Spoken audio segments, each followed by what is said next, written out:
crazy out here tonight. We've got spring creepers calling. And if we've got Cajun chorus frogs calling, they're being drowned out by the spring creepers. I don't hear them. They might be more at the north end. But the other thing that's drowning them out is you can hear over there, especially on the other side of the pond, are the southern leopard frogs. Lithobates phoenocephala are going crazy over there. And as a matter of fact, I hear a Cajun chorus frog right in front of us there. He's just being drowned out by everything else. And then every once in a while I'm hearing a gray tree frog call as well. So it's a good night tonight. We're going to try and catch some frogs and get some swabs from them and see what's going on. All right, we may try and get some recordings of frogs calling as well. So hopefully we'll get some recordings. All right, until later.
I don't know much.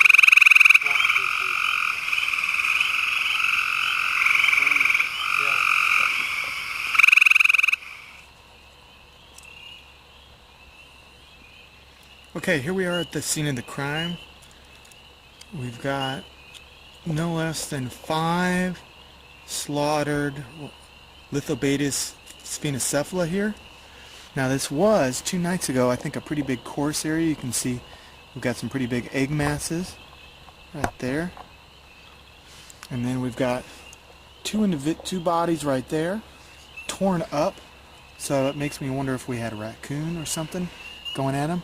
There's another individual, dead body torn up right there. Then we've got a dead female with a male still attached, and I think the male is still alive. There you go, sorry. There you go.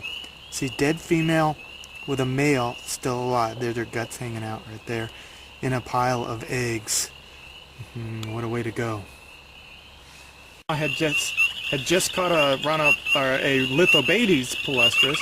This is the pickerel frog.